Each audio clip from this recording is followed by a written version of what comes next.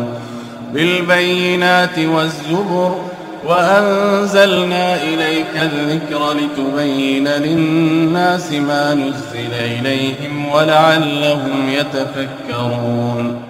أفأمن الذين مكروا السيئات أن يخسف الله بهم الأرض أو يأتيهم العذاب من حيث لا يشعرون